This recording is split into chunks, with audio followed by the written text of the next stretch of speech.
मध्य प्रदेश सरकार द्वारा प्रस्तावित यूसीसी अर्थात समान नागरिक संहिता का विरोध ग्वालियर में भी दर्ज कराया गया। संविधान रक्षक नागरिक संस्था के सदस्यों और मुस्लिम समुदाय की महिलाओं ने कलेक्ट्रेट जाकर महामहिम राष्ट्रपति के नाम एसडीएम नरेंद्र यादव को ज्ञापन सौंपा। इस ज्ञापन में संविधान द्वारा प्रदत्त पर्सनल लॉ बोर्ड में निहित मुस्लिम समुदाय के अधिकारों के हनन का हवाला देते हुए इसे निरस्त करने की मांग की गई है। वहीं दूसरी ओर एसडीएम नरेंद्र यादव का कहना है कि संविधान रक्षक नागरिक संस्था के सदस्यों द्वारा महामहिम राष्ट्रपति के नाम यूसीसी पर आपत्ति दर्ज कराते हुए ज्ञापन दिया गया है, जिसे उचित माध्यम के जरिए राष्ट्रपति तक प्रेषित किया जाएगा। गौरतलब है कि मध्य प्रदेश सरकार ने यूसीसी कानून लागू करने से पूर्व आम नागरिकों से सुझाव और आपत्तियां आमंत्रित की थी, जिसके बाद देश भर में यूसीसी के विरोध में आपत्तियां आ रही हैं। जी, हमें जो ज्ञापन दिया है आज कलेक्टर के थ्रू, ये हम ज्ञापन अपना राष्ट्रपति तक पहुंचाना चाहते हैं। इसमें यूसीसी के लिए जो नियम कायदे कानून आज बनाए गए हैं वो मुसलमानों के पर्सनल लॉ बोर्ड के खिलाफ से थोड़ा विरोध में है उसके, बस हम उसी का विरोध करने के लिए हमने ये आज ज्ञापन कलेक्टर साहब को सौंपा है। देखिए, मुस्लिम महिलाओं को किस तरह की परेशानी है इस यूसीसी लागू से आ सकती है, क्योंकि अभी तो दावे आपत्तियां ही मांग रहे हैं, सरकार आपत्तियां मांग रही है, सुझाव मांग रही है, तो आपने क्या सुझाव दिया है या क्या आपने विरोध दर्ज किया? हमने विरोध ये दर्ज करवाया है कि जो हमारा संविधान है उसमें आर्टिकल 25, 26 और 29 के अंतर्गत हमें जो कानून दिए गए थे, जो अधिकार दिए गए हैं, ये पूरी तरह से उसके ऊपर प्रहार हो रहा है, जो कि हमारे मुसलमान की पर्सनल लॉ बोर्ड के खिलाफ है। बस हम यही चाहते हैं कि जो संविधान में लिखा गया है उसी को फॉलो किया जाए, अपनी तरफ से हमारे ऊपर कोई कानून या नियम न थोपे जाए। वहीं दूसरी ओर यदि मुस्लिम महिलाओं की बात करें तो इस कानून से क्या नुकसान है? मुस्लिम महिलाओं को ये नुकसान होने वाला है कि जो हमारे पर्सनल लॉ बोर्ड के या हमारे जो इस्लाम में जो पहले से कानून बनाए गए हैं उनको इस तरह से तोड़ा जा रहा है। उन पर हिंदू जो मुस्लिम बोर्ड के जो एक्ट हैं वो कानूनों को हमारे ऊपर थोपा जा रहा है, तो उससे कहीं ना कहीं आगे जाकर हमारी जो आगे आने वाली जो मसले हैं उस पर थोड़ा हमें दिक्कत होने वाली है। जैसे ट्रिपल तलाक का जो कानून है वो बनाया गया है, वो किसी तरह से इस्लाम की सहूलियत के लिए बनाया गया था, लेकिन अब आज उसको तोड़कर अपनी तरीके से उसको हम लोगों के ऊपर थोपा जा रहा है।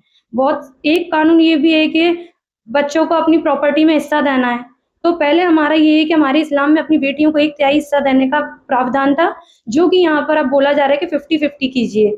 तो वो उससे कहीं ना कहीं हमारे जो नियम कायदे कानून थे हमारे इस्लाम के, उन्हें कहीं ना कहीं उनके ऊपर प्रहार किया जा रहा है। ट्रिपल तलाक से क्या समस्या है? ट्रिपल तलाक से समस्या ये नहीं है कि पहले का जो इस्लाम में जो कानून जब बनाया गया था तब ये नहीं था कि तब इसमें कोई कायदे कानून बने नहीं थे। हमारे मजहब में ये था कि अगर कोई किसी के साथ रहना नहीं चाहता या उसको परेशानी है तो आसानी से उसको तलाक देता, मगर आज इसको गलत तरीके से पेश किया जा रहा है, गलत इसका इन्वॉल्वमेंट निकल रहा है। अगर कोई साथ में नहीं रहना चाहता है तो वो गलत तरीके से इसका यूज कर रहा है। आज आपने ज्ञापन दिया है, किस तरह का ज्ञापन है, क्या?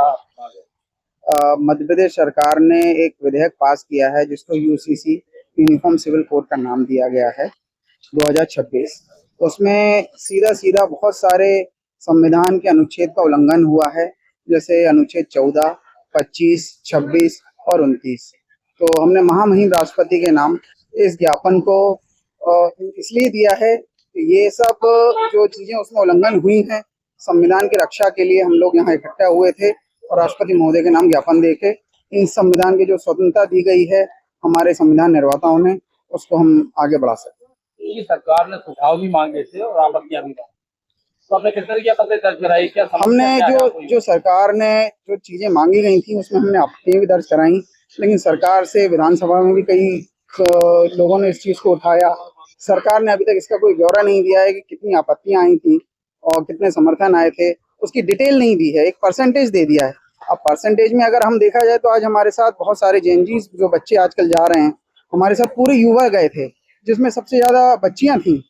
तो बच्चियों ने अगर इस मुहिम को आगे लिया है तो सीधा सीधा अनुच्छेद 29 और 25 और 26 का उल्लंघन हुआ है।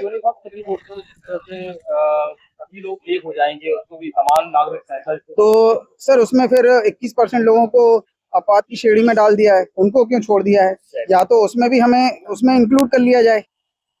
भाई सीधा सीधा धारा 29 का उल्लंघन हुआ है संविधान की, तो उसको भी तो मान्यता होनी चाहिए। और जो गोवा और बाकी और जगह पास हुआ है उसमें और मध्य प्रदेश की यूसीसी में बहुत भिन्नताएं हैं। अगर यूनिफॉर्म सिविल कोड है तो इस तरीके से अनुच्छेद का उल्लंघन नहीं होना चाहिए था।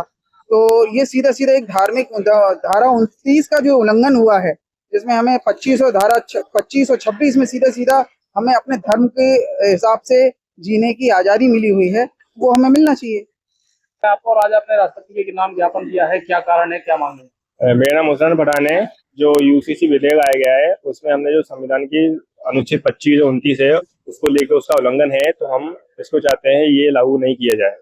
इससे पहले ट्रिपल तलाक के ऊपर भी कानून बन चुका है, इसमें कितना नुकसान हुआ और यूसीसी से आप लोगों को कितना नुकसान हुआ? यूसीसी को नुकसान जो हमारी जो मुस्लिम समाज है उसको लेकर नुकसान हो रहा है, क्योंकि जो शेड्यूल ट्राइब से सरकार ने उसको अलग रखा गया है जबकि वो हमें शामिल किया गया है। आवाज कैसे? हम ये चाहते हैं कि इसको हटाया जाए या इसमें कुछ बदलाव किया जाए।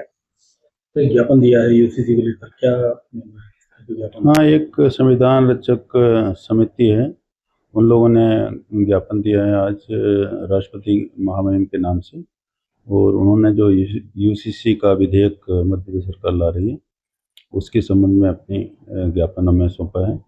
उसको ड्यू प्रोसेस के अनुसार भोपाल में उचित माध्यम से भेजा जा रहा है। तो विरोध कर रहे हैं जिस तरह से, कोई मुस्लिम महिलाएं भी तमाम सारी आई थी, कोई मुस्लिम समुदाय के तमाम सारे लोग आए थे, विरोध कर रहे हैं, संबंध में क्या करेंगे? हाँ, उनके जो भी संवैधानिक अधिकार हैं उसके संबंध में उनको ज्ञापन देना, उनके आक्षेप आपत्तियां करना उनका संवैधानिक अधिकार है, वो उन्होंने हमको दिया है, तो उचित माध्यम से हम ऊपर भेज रहे हैं उसको, और वो संज्ञान में उनके लाएगा, उनके द्वारा ही उचित कार्रवाई होगी।